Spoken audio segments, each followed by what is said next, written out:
conference. We're glad to have an honor to be hosts of this interesting and very important conference. As the board chairman of EPEG, I'm glad to be here, first of all, and I'm glad that we had a chance to do ENAM conference once again, because we had the first one in 2014. Shortly, for our delegates and for our guests, I would like to say that our association unites about 700 alumni from over 17 U.S. government exchange programs. And this organization is also a founding member of European Network of Alumni Associations. I'm very pleased to have it here in Georgia.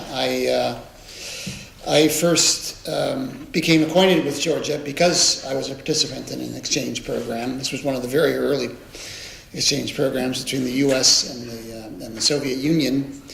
Way back in 1976, I came down here, and it was really very much a cultural exchange that changed my life. I mean, I wouldn't be here today, I think, if it weren't for that experience that I had those many, many years ago. And I really appreciated the transformative potential of exchange programs, and I really saw how critically important they were back in the days of the Cold War in particular. I saw that there was such misunderstanding between the people of the Soviet Union and the people of the United States, and I saw that as something that really needed to be addressed. I have seen the exchange programs really develop into something different, and I think really a lot more important in that it's not just a matter of transforming lives. That's also important, as it was for me. It's also, I think, a matter of building like-minded networks. So that's what this is. That's what we didn't have really in the 1980s. It's a true pleasure for us to be here with you again in Tbilisi to celebrate a new achievement of the U.S. Government Exchange Program Alumni Association of Georgia, one of the most active members of the European Network of American Alumni Associations.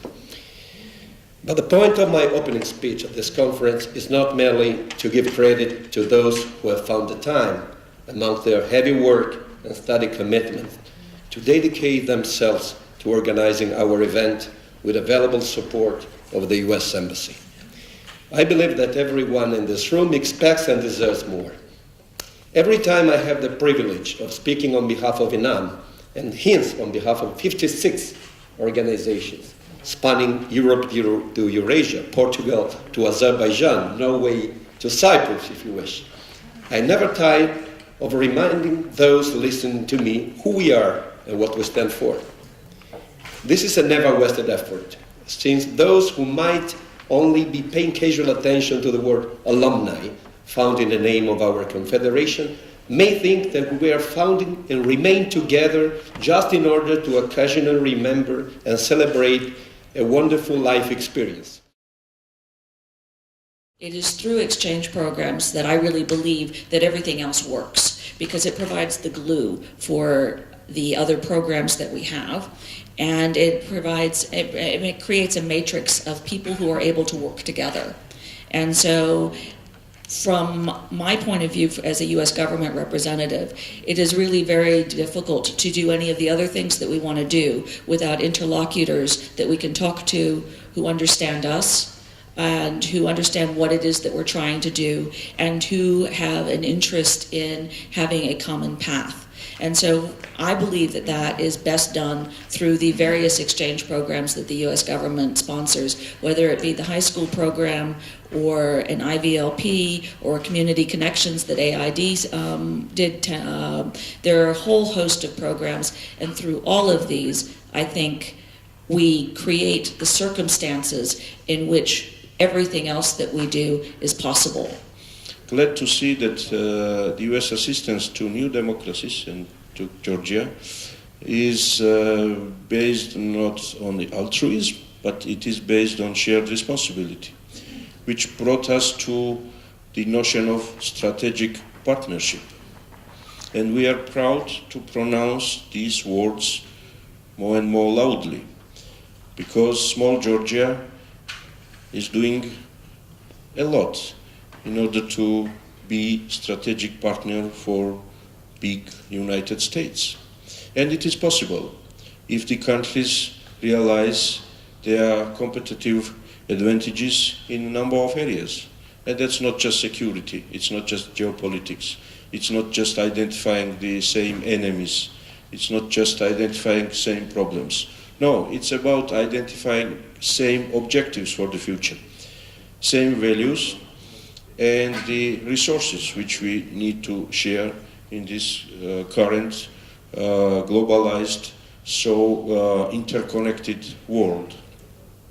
In this sense, the exchange programs in which I was lucky to be a participant, of course, cannot be replaced by any other form of assistance. There could be increase in financial numbers, there could be more technical assistance provided, which is needed, but the exchange programs, when people are able to learn more about the culture, about the lifestyle, to be convinced, not only just to be educated or to be kind of instructed. That's what really works. Incredible bipartisan support in the United States. Both Democrats and Republicans, although they're not united on very much these days, do unite on the question of Georgia.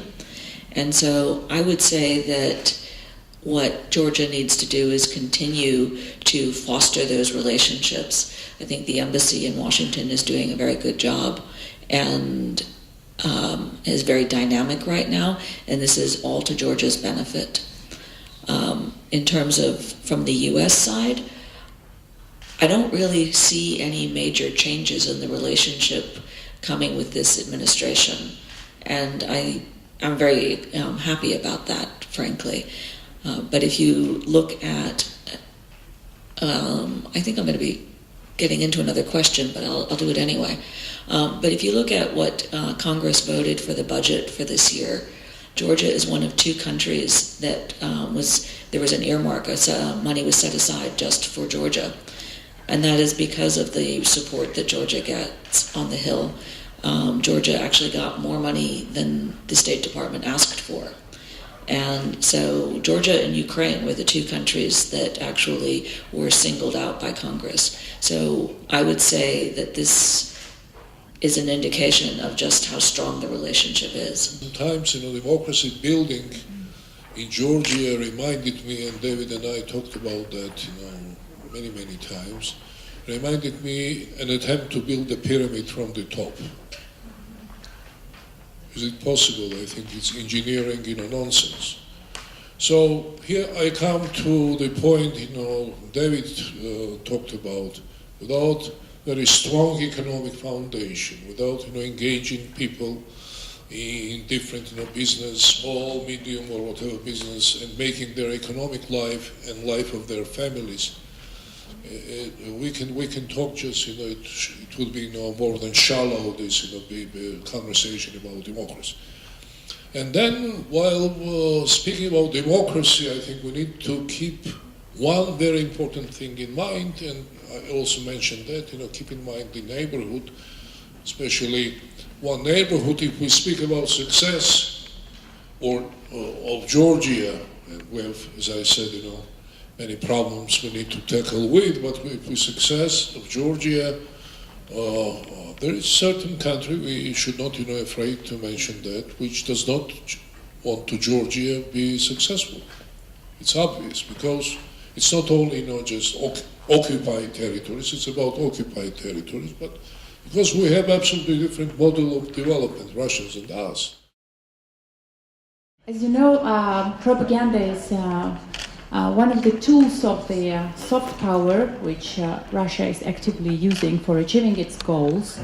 And we can divide Russian goals into three main parts. First, it is to first of all, to re-establish its international rank. The second is to assert its privilege at the center of Eurasia, and to project its exclusive influence in the neighborhood. And the third is to promote the so-called Ruski Mir, Russian world, which is hostile to the Western values of universality and inclusiveness. The title of this panel is really well chosen because I think it's something that we often overlook when we talk about disinformation and propaganda, is how it actually shapes and forms the reality on the ground. Personally, my kind of perception of the Russian disinformation, Russian propaganda changed completely when I covered the Ukraine war for the BBC, which was fundamentally a very different war from any conflict that I've witnessed, including the 2008 war here. And it was different because it was, I always say that from the very beginning, from the very start, from the annexation of Crimea, it felt very much like one of the like a simulation, basically. It didn't feel like a real war. It felt like a completely forced. It felt like you were in the middle of some sort of a game that is being played out. And what was happening on the Russian television and what was happening on reality was fundamentally just completely different. And I think I have since thought a lot and spent a lot of time both thinking and writing about the way that media, I'm mostly interested in the role of media and in the challenges that we journalists face in covering propaganda and disinformation. And I've thought a lot about the mistakes that media, especially international media, has made in Ukraine. And I think the international journalists that covered the Ukraine crisis really bear a lot of responsibility for the way it was perceived and for the way its image was shaped, because and the reason for that is because we were completely behind on understanding how the disinformation and propaganda that we knew was happening was actually shaping the reality on the ground. In the Western world, I think there is still a real lack of awareness of the dangers of disinformation and the propaganda. It's changing. Trump has sped up the process too, but there's still, mostly a lot of ignorance over how it can form the reality on the ground. This popular narrative stemming up from concept of Ruski Mir is the most powerful tool Russia is utilizing in former Soviet countries, and aim of this concept is to influence cultural and political development in post-Soviet countries. And Russian Orthodox Church and cooperation between Kremlin and Russian Orthodox Church is crucial in shaping value-based discourse in post-Soviet countries, including in Georgia. That's why major narrative is related to the values, human rights, identities. We also observe increasing statements against NATO compared to previous years, which was not a problem. The major messages coming from pro-Russian sources are that integration in NATO would result in invasion of Turkish army in Georgia. Different propaganda tools used by these media outlets. This is fake news, manipulation of videos, etc. But often they use satiric, humoristic platforms and try to present invented stories as a real one. You cannot promote European integration without addressing propaganda and disinformation. And I was lucky enough to have such great introduction, so I will not go into the details of how it actually works, just to highlight the differences. So in Europe currently, what you see is a kind of a little bit different aims that disinformation has from those in Georgia. So there, the anti-Western disinformation tries to undermine governments through exacerbating the existing grievances that the Western societies have with regard to terrorism or migration crisis or security. So therefore you would see fake news about, for example, a girl called Lisa in Germany who was allegedly raped by Syrian migrants, or a Lithuanian girl who was allegedly raped by a NATO soldier, or for example a fake news about 3,000 US tanks being deployed in the Baltic countries for kind of warmongering purposes, right? And in Georgia it's very different.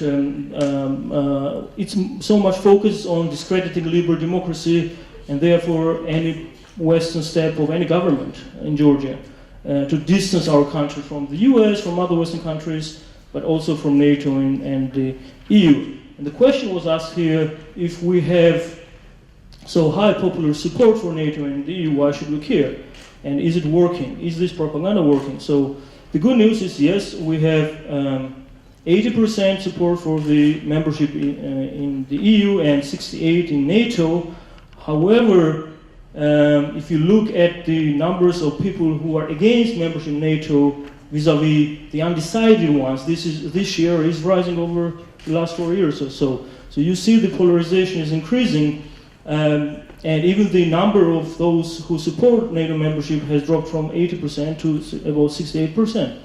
I have been like looking at what other countries have been doing in that regard, and also, but based on my own analysis, I can say that I mean, first of all, it should be the job of the government to really take the threat seriously, and it's a problem in many countries. It's not just Georgia, but in many countries, as Natalia rightly said, even in Europe, the politicians don't fully recognize and understand the importance of the problem. So the government has to put this anti-Western propaganda issue firmly on its agenda, and to update its national security strategies and kind of study the foreign influence methods that are at work in Georgia, and improve strategic communication. So I think the topic which we are going to speak is, I think, very timely and very important, and especially if since in the morning we spoke about different perspective, like we have heard, like U.S. perspective, and we also discussed some challenges which this region and the country is facing, including propaganda and some other challenges. So I think it's very important to probably to look what's going on in Europe, because at the end of the day, as all polls, including NDI, IRI polls, suggesting that most of the Georgians actually see themselves in the future as a part of Europe, or I mean, we are part of Greater Europe, but not. I mean, like European Union. So I think within this, we have to also look to the context. So what's going on in European Union, especially after the events like Brexit, things are. There's a lot of questions about. When we are talking about European making, then of course we should also talk about enlargement, and in connection with that about Eastern Partnership to the European Union. What is no question, and I think in one thing all the EU institutions agree that Georgia is a front runner in terms of the member states who are participating in the Eastern Partnership, and Georgia complies with the so-called Copenhagen criteria, which relates to democracy, rule of law, free market economy. So these are the conditions of membership to the European Union. In this picture you can see with green those countries who are not yet in the candidate country phase, but who are potential candidates. We know from conversations with EU officials that for the time being, for the effect of the current Commission, which the next elections will be in 2019, there is no further enlargement foreseen, but according to other sources, in the past 10 years, also also Georgia is considered to be among the potential candidate countries to European membership. So how would you evaluate all this, and do you see that there's any appetite from European Union towards further enlargement, or maybe to somehow to offer to neighborhoods some sort of new incentives? Georgia will be a member of the European Union, but maybe it will take time. And also, I think that a lot of people in France or even in Paris also, we don't know a lot about Georgia. And you have to communicate, you have to hear more about Georgia and what you are doing here today, or over event when you host some sport events or some stuff like that. I think this will help a lot, for this kind of propaganda, around Europe. So we would have actually several issues that we are going to discuss. First, it would be about Georgia on the migratory route to Europe and the trends and the future perspectives in this regard. Also the protection of migrants' rights in Georgia and visa-free travel, which is one of the best achievements of Georgia's European integration process. We would also have the insight from the Austrian perspective, how it affects the country, the case of Austria basically, and we would see 3 videos here, short ones. And Nino then will discuss mostly about the securitization of migration, and probably would also get some data since you are a data analyst at the State Migration Commission. To Schengen countries, which is something. It's a great development, and also me personally, I'm very happy with this.